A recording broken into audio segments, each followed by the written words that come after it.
amounts of calcium on any natural diet.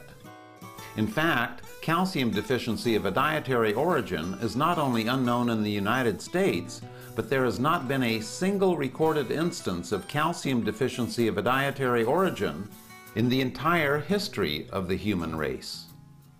Despite this fact, the dairy industry claims that Americans somehow have a calcium deficiency, and, big surprise, we're told we have to consume more dairy products. But why would Americans be so special and have this calcium deficiency when populations around the world do not? And those populations consume a fraction of the calcium Americans do. They have no osteoporosis problem, and they get their calcium from plant foods, not dairy products.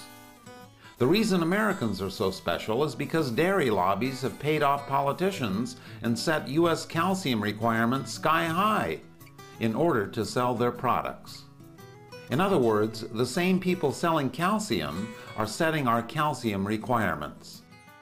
And dietitians, doctors, and the public have bought into this because the government promotes dairy products. In fact, the amount of calcium you consume has nothing to do with bone loss. We're among the world's biggest consumers of calcium, and the more we consume, the more calcium ends up in the toilet, and the greater our incidence of osteoporosis.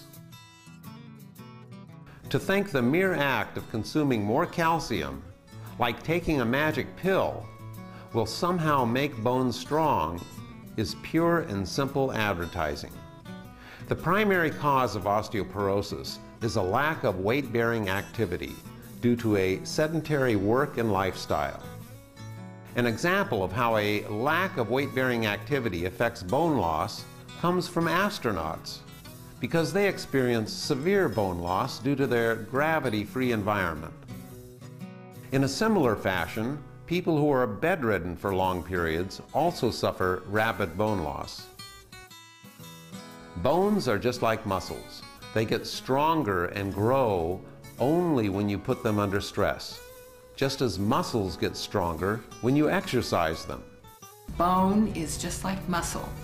If you want to build a real bicep, you know what you have to do? Most people know that you can't just pop a protein pill and that it goes right to the muscle and builds it up.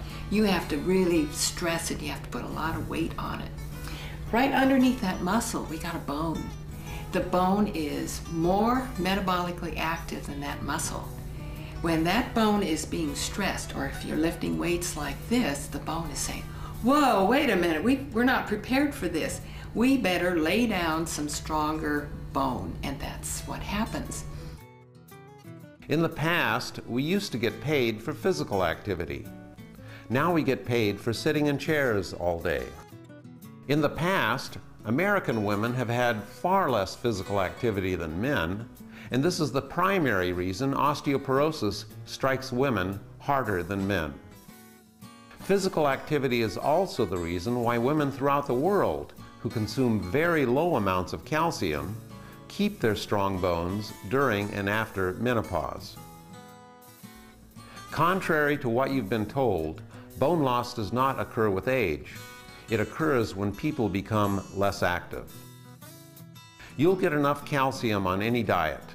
Let your body determine the amount of calcium it needs, not the dairy industry. What you have to do is make your bones want to be stronger by exercising them.